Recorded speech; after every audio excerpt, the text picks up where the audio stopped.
طلاب تانية اعدادي، اهلا وسهلا بكم يا شباب. النهارده نحل مع بعض من صفحة 88 ل 98 من كتاب الأضواء لغة عربية الصف الثاني الإعدادي. تدريبات النص مصر التي في خاطري.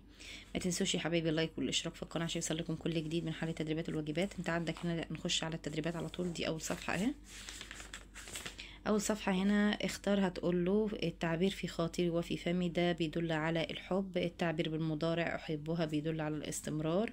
صح وخطأ. حب الشاعر لمصر بيفوق كل الحدود صح. بيسيطر على الشاعر في الابيات السابقة الاحساس بالحزن خطأ. التعبير عن حب الشاعر لمصر من كل روحي ودمي بيدل على شدة حبه لوطنه كأنها بتجري في دمه وروحه. شدة حبه لوطنه كأنها بتجري في دمه وروحه. يتمنى الشاعر في الأبيات أن يحب المصريين مصر كما الشاعر يحبها. تصوير ووضحه، هتقول له بني الحمى تصوير الأرض بالوطن، تصوير الأرض الوطن بالأب الذي له أبناء. كلمتين لهما نفس النهاية. انت عندك فمي ودمي وروحي. دي صفحة 88 يا شباب. يلا بينا على صفحة 89. صفحة 89 بيقولك هنا اختار قول الشاعر من روحنا. دي بتدل على عمق الحب. العاطفة المسيطرة على الشاعر الحب. صح وخطأ. أبناء مصر على استعداد للتضحية من أجلها صح. يمكن الحكم على الشاعر من خلال الأبيات بأنه شديد الوطنية صح. استخرج تعبير بيدل على صدق التضحية. هتقوله نفتديها بالعزيز الأكرم.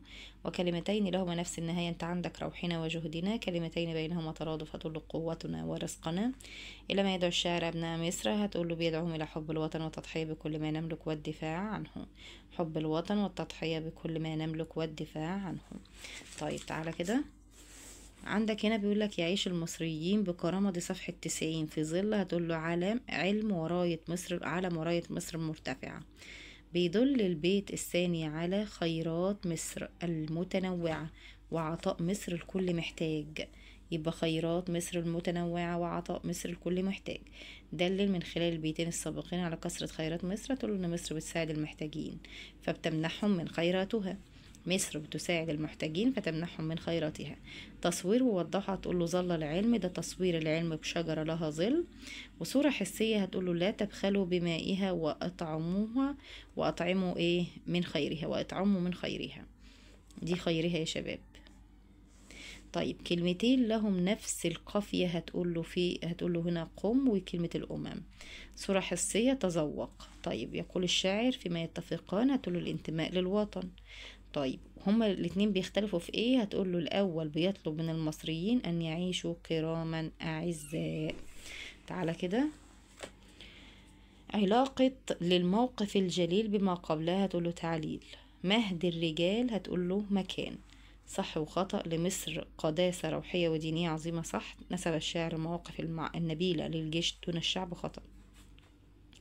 تشبيهين ووضحهم. هتقول له يا مصر. ده تشبيه مصر بإنسان ينادى. وكلمة يا مهد يا مهد الرجاء تصوير مصر بالمهد. تصوير مصر بالمهد. طيب أنا عايزة كلمتين لهم نفس النهاية. أنا عندي كلمة الأمين والمبين. الأمين والمبين. صورة حسية وبين نوعها. هتقول له يا مصر. ودي صورة سمعية. بما يتعهد الشاعر في الأبيات. هتقول له بالوفاء والإخلاص للوطن ونصرة الحق. بالوفاء والإخلاص للوطن ونصرة الحق. دي صفحة 91 يا بطل. يلا بينا. صفحة بقى تعالى كده. عندك هنا صفحة 95. باهرة بمعنى أدهش. مضاد أبني عكسها أهدم. العاطفة اللي بسيطرت على الشاعر الفخر. عناية الله جندي. علاقتها بما قبلها تعليل. وقف الخلق ينظرون. صورة حسية نوعها بصرية. مصر مقبرة الغزاة والمعتدين. من أين نفهم هذا المعنى في الأبيات النص. طول البيت الرابع. استخرج من الأبيات تشبيه ووضحها. تقول له عناية الله جندي. ده تشبيه عناية الله بالجندي. وعندك أسلوب إنشائي يبين نوع. أنت عندك البيت الثالث. هتقول له ده أسلوب إنشاء استفهام أهو.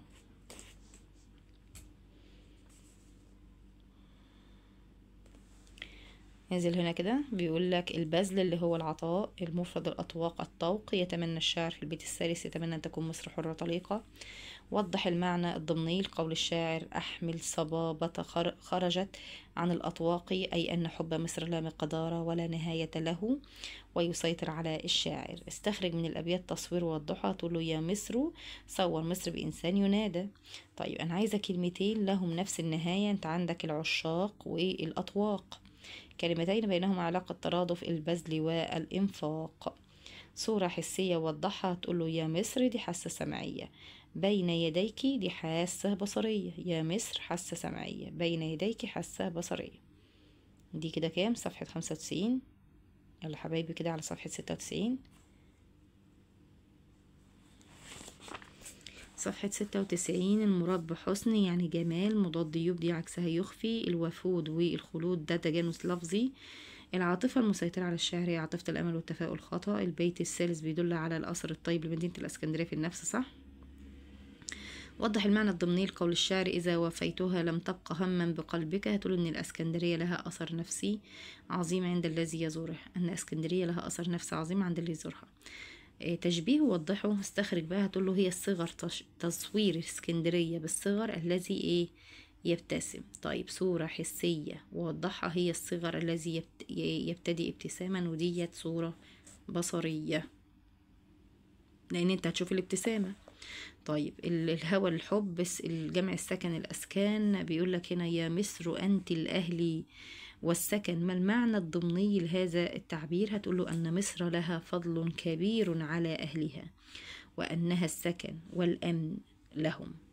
طيب استخرج تشبيه ووضحه، هتقوله يا مصر أنت الأهل والسكن، تصوير مصر بالأهل والسكن. أسلوب إنشائي وبين نوعه، يا مصر، وده أسلوب نداء، أسلوب نداء، كلمتين بينهما تضاد، هتقول له سر وعلن، حاجة سر وحاجة في العلن، يبقى ده تضاد. دي صفحة 96.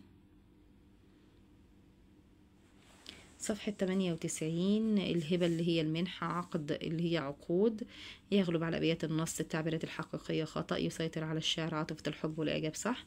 اذكر رأيك في استخدام الشاعر لكلمتين يتلوى ويبكي. يتلوى هتقول له أصاب الاختيار، ليه؟ هتقول له يعني يتلوى وتعرج النهر في مجراه. أما يبكي فأي هنا بمعنى أي تنشر مياهه في وديان مصر لزراعتها. تشبيه ووضحه وبين أثره، هتقول له هنا أنت عندك التشبيه، التمور عقد جمان، صور التمور بعقد اللؤلؤ، أثره يجعل الوصف أكثر جاذبية وبيثير خيال القارئ. أسلوب إنشائي وبين نوعه، يا لساني، وده أسلوب نداء أهو يا شباب.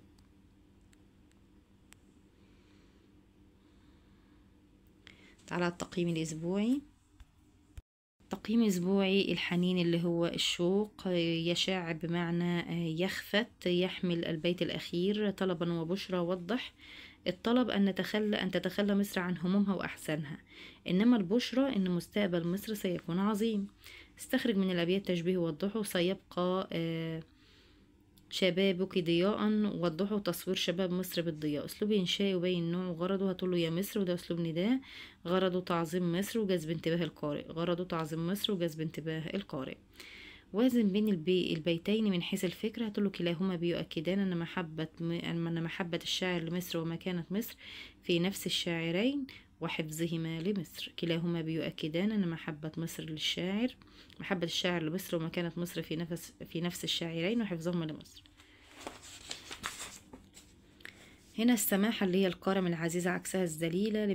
ماذا تمثل مصر بالنسبة للشاعر؟ بلد الحضارة والكرم والمجد والعطاء.